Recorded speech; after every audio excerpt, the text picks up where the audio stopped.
Thank you, Juliana. I'm very honored and proud to invite this group to come and talk to us about the report.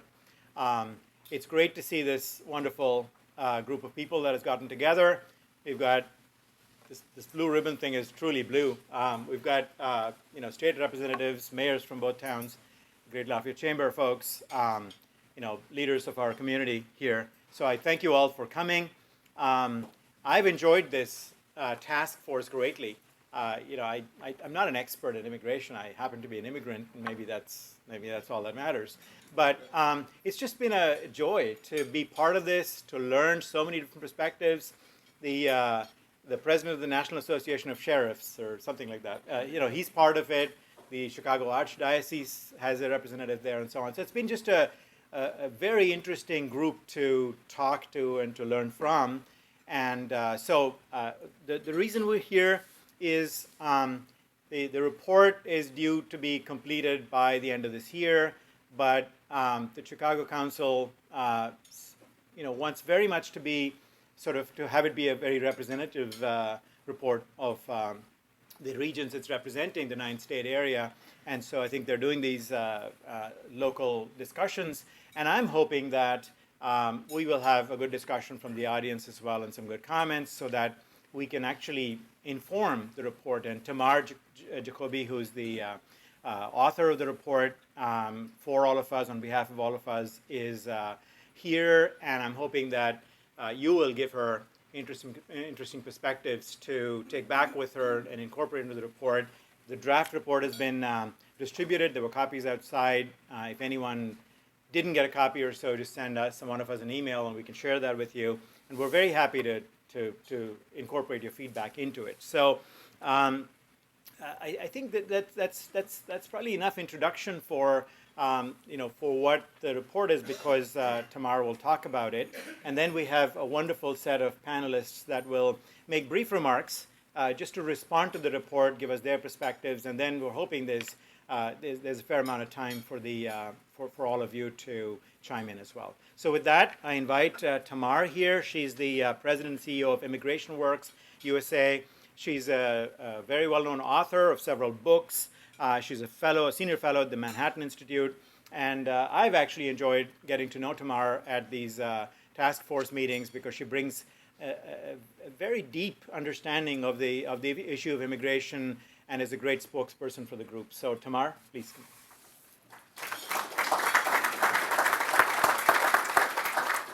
Thank you so much, Suresh, and good morning. It's great to be here. This is our sixth city in a few weeks, but everyone is different, and I'm really pleased to be here at Purdue. So I'm going to have the opportunity to brief you about what is in our document, what's in the report. But before I start, you have to understand, it's kind of a disclaimer. It came out of my typewriter, my word processor, but it's not the product of my thinking. It's the product of a year's worth of work by this group that Suresh has been telling you about. And this group, they come from all over the Midwest. They come from every walk of life. We're talking about Chicago former Mayor Daley and several former governors, but also immigration rights advocates and faith leaders and representatives of the region's great universities and small town mayors and a broad array of folks from a broad array of walks of life and every corner of the region. And they did a lot of work. They met for 4 full days, and there were long phone calls, and people argued out positions. So I'm giving you the product, but you have to imagine 50 people standing behind me of all different sizes and shapes and origins. And I'm going to try to do 3 things. I'm going to talk briefly about the assumptions behind the report, like why another report on immigration, why now, what are we trying to do? I'm going to talk briefly about the high points, what's in the report, give you just some glimpses, sneak peek of the exciting parts. And then I'm going to talk about next steps. So the assumptions behind the report, there are basically 2 that need to be talked about. One is that the Midwest has something distinctive to say about this issue. You know, I work in Washington. I've been working in Washington for 10 years trying to make immigration reform happen. And if there's one thing that's clear on this issue is that Washington alone can't get it done. Presidents have come and gone and tried to do it. Democrats and Republicans have sort of, and woulda, coulda, shoulda, tried to do it. The issue is hot, then it's not hot. But at this point, you know, it's basically just they keep trying and they keep failing. It's like reruns of a bad movie. You know, you've seen it too many times, and the ending is always bad. So one of the key assumptions behind this project is that it's time for people outside of Washington to speak up and to start clamoring for a solution, and basically to add their ideas, to lift up their voices, and, you know, most important, to give those guys in Washington a kick in the pants and say, you know, come on, you need to solve it. You represent us, and we want this solved. And we also, the second part of that assumption is that Midwesterners in particular are very well placed to give that kick in the pants. You're good kickers. No. You're pragmatic. You're problem solvers. The Midwest has a long experience on immigration. I mean, I'm from New York, you know, so I hate to admit this, but I think the Midwest has seen more immigration from more countries over a longer period than any region of the U.S., right? And it's a success. It's actually worked here over the years. And the Midwest's recent experience of immigration is also distinct. And, you know, I wrote that before I started going in these 7 cities, but now that I've been in these 7 cities, I believe it even more strongly. I think it's because, like all the regions of the country, you need both high-skilled, welcoming, and you need both high-skilled and low-skilled immigrants, right? That's true here. You need people to work in the dairy farms, but you also need people to work in the universities. But that's true in a lot of places. I think what's key in the Midwest that's not really true anyplace else is that you've got these population issues, right? There's parts of the region where the population is flat or even declining. And you've seen how immigrants can come in and make up some of those, fill some of those gaps, revitalize the region, bring new life and energy and entrepreneurialism and good values. And that's happening all over the country, but they don't necessarily appreciate it in Arizona or Georgia or even, you know, the Northwest. So the assumption behind the report is that the Midwest has something unique to say, and that it needs to come together as a region and raise its voice, and that could really make a difference in Washington. You know, in Washington, the problem is the only voice they hear from out beyond the Beltway is the voice saying, you know, we don't like brown people and we don't want any more. You know, build a wall and send them all home. And the idea was let's get a different voice from the heartland into the mix. So that's assumption number 1. Assumption number 2 is that we're making an argument about competitiveness. And you've heard a couple of people up here use that word. What are we talking about? The point is the immigration system is broken in many, many ways, right? No matter what you care about in America, no matter what sort of angle of our public life you're focused on, the immigration system is probably getting in the way. You know, if you care about morality, immigration system is terrible. If you care about human issues, you know, human rights, immigration system is terrible. If you care about fairness, if you care about security, if you care about the rule of law, if you care about foreign policy, there are many reasons to say that immigration system is broken and we need to fix it. But the point of this task force is that the argument we need to lift up and the argument that needs to get talked more about is the argument that the system is hurting the American economy. The broken system is hurting the American economy. It's holding back our economic growth. It's depriving us of skilled workers and entrepreneurs. It's putting us at a disadvantage compared to competitor countries, right, when they can attract the skilled workers and entrepreneurs. It's slowing our job growth, and it's limiting our productivity. And, you know, of course, there are people out there, you know, if we went out in the street and we asked people to talk about immigration, there are people who think that immigrants steal jobs from Americans and are a drain on the economy. But in fact, the exact opposite is true. And the point of the report is to lift that up and make that argument. And for the Midwest, a region that's seeing the economic benefits of immigration, of course there are costs too, but a region that's seeing the benefits, to lift up those benefits and take that case to Washington and argue from that point of view. So what's in the report, actually? It's got a lot of stuff. I urge you to take a look at it. It has this case for competitiveness, and I'm going to go into that a little bit in a minute. But we make the moral case too, actually. There were, in a task force of 50 people, there were people who said that economic case isn't enough. You need to also make the moral case. So we have what we think is a pretty compelling page that makes the moral case.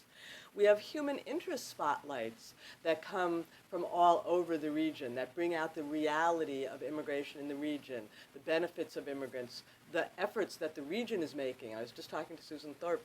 You'll hear from her later today about some of the great things that are happening in the region of Midwesterners coming together to make immigration work here. There's a little history. There's a great little box about how the system is broken. But the heart of the report is this argument about competitiveness. And what I'm just going to do here, again in the sort of sneak peek department, is give you 5 facts out of the report that make this case for how immigration is good for competitiveness and how the immigration system is holding back our competitiveness.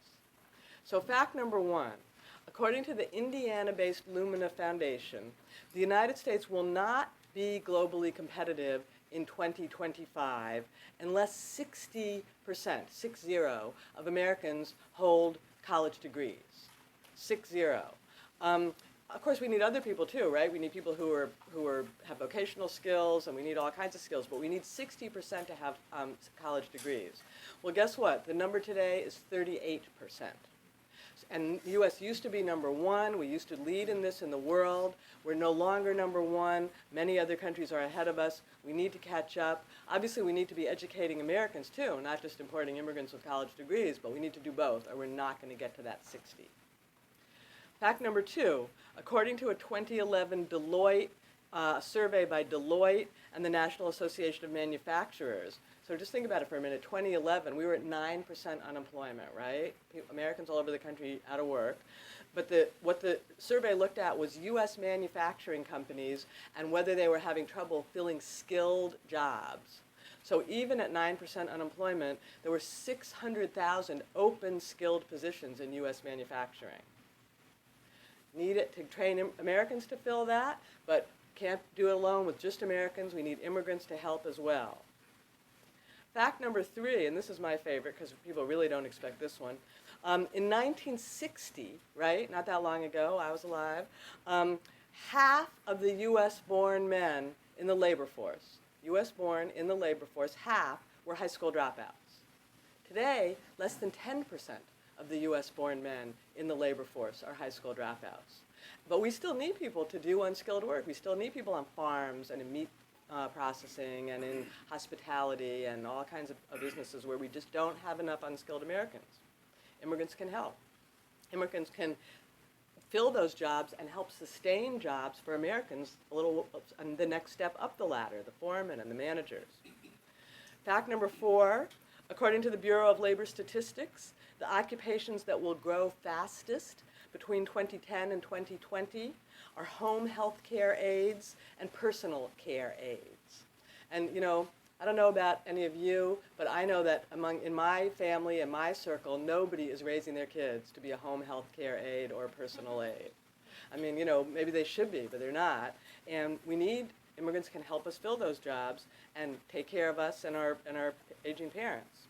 And fact number 5, and this is probably the most important one in this room or in this city, for decades, the U.S. was the destination of choice for foreign students, right? People came from all over the world, from Europe, from Asia. Suresh is our example in the room. Brilliant people from all over the world came to America to study, and they stayed. And so we educated them, but then we got the benefit of their brains and grit and enterprise because they stayed and helped make America stronger. Well, today, people are still coming to study here, but guess what? More and more and more of them are going home after they get those degrees. So the countries that people come from change over the years, but now 2 of the biggest countries obviously are China and India, right? So in 2009, someone did a survey of Chinese and Indian students in the U.S. and asked how many of them were going to stay after they got their degrees, right? And sometimes these are degrees they pay for, sometimes they're the degrees we pay for, taxpayer money. 6% of the Indians were going to stay. That means 94% of them were going home. And 10% of the Chinese were going to stay. And, again, there are many reasons for this. Those countries, India and China, are changing, but a lot of it is our broken immigration system. And they don't know if they can get visas, or if they can get that first visa, but is that first temporary visa going to turn into a long-term visa? I've got a plan, I need to get a job, my family, so they go home instead. They don't want to deal with the uncertainty. So the point is, you add those facts together and more, those are the tip of the iceberg, it's a compelling case for reform. So the task force, we make the case why we need reform. The next big part of the report is we make recommendations. And I urge you strongly to look at the recommendations. The key thing about them is we kept them general. In one of these meetings last week, someone said to me, so how exactly are you going to fix the long line after you get a H-1B visa before you get a green card? Very technical. Very important problem, by the way, anybody here who works on immigration, but very technical. We decided not to go down that road. We don't go into here's exactly what Congress should do to change the language in the immigration code so that it fixes it. Because we're trying to get buy-in from 500 people across the region, right? We're not going to get buy-in for tweak the language in the immigration code to fix that visa. We stick with very broad general recommendations. We need a world-class workforce of skilled people. We need entrepreneurs, foreign-born and domestic. We need to retain these skilled students. We need to fix the immigration system so that it retains these skilled students. We need some visas for non-seasonal, low-skilled workers, those people who are going to work in the kitchens and the meat packing plants are going to help create jobs for Americans. We need seasonal visas for farmers and for resorts. They use a lot of those in the Midwest. We need enforcement in the workplace so that unauthorized workers aren't competing with authorized workers. We need border security.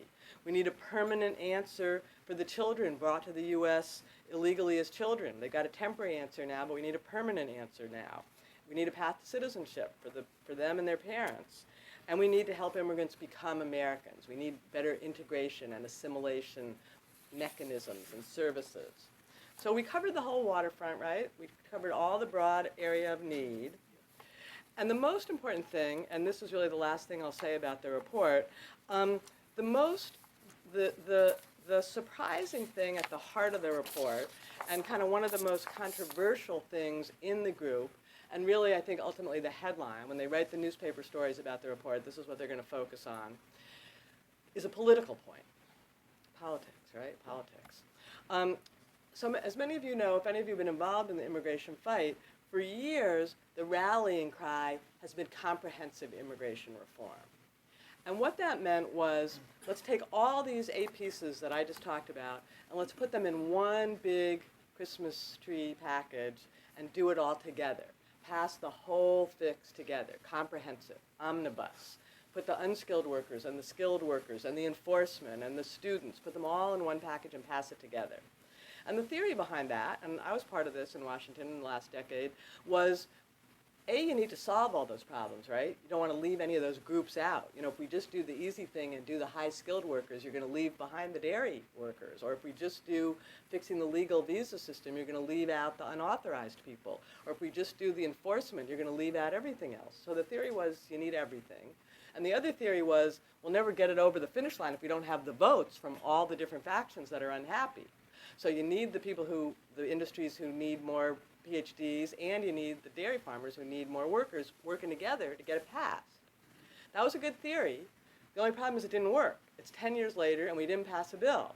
And in the meantime, what we said was, well, you can't do any of those even obvious fixes. Like it's raining, you can't fix your roof until we can fix the whole house and do everything.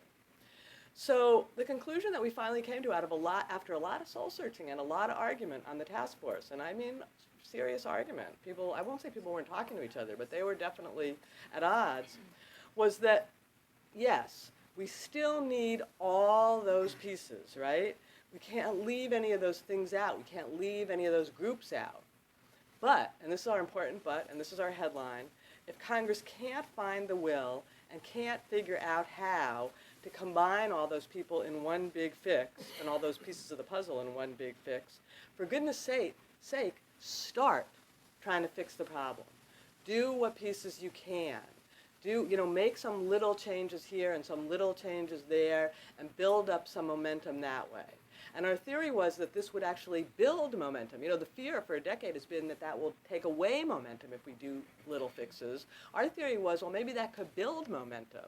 And, you know, frankly, I think we've been vindicated. If any of you have been following what's happened in the last few months with the president's order for the children brought here legally as children, it's created incredible energy. It's a small fix. It's not enough. It's only the first little step down the road. But look how much energy it's created. It isn't taking away energy. It's creating energy. So that's ultimately our big, you know, controversial finding, is we're sort of giving permission to Congress. We're saying, for goodness sake, do it, but get started. Don't wait till you can do the whole package. Get started. So that's what's in the report. The last thing I'm going to say, my time's up, but I'm going to do one more thing, which is throw the ball back to you, to you and to the panel. Because we are here, as both Juliana and Suresh mentioned, we're here to tell you what's in the report, but the real reason we're here is to listen to you. We want your input. You know, we had these 45 people who have been working for a year, but 45 is only 45. We want a broader representation of from the Midwest. So there's blank pages left in the report, there's draft written all over it, and that's because we want to hear from you about what you think is broken about the system, how you think it's holding back economic growth in your business or your community, what specifically you want the government to fix that maybe we're not talking about, and what reality of the Midwest are we leaving out. So with that, I will be quiet and open the door. Looking forward to hearing from you. Thank you, Tamar.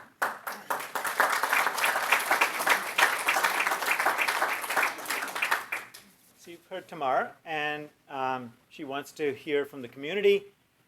Who better to start with than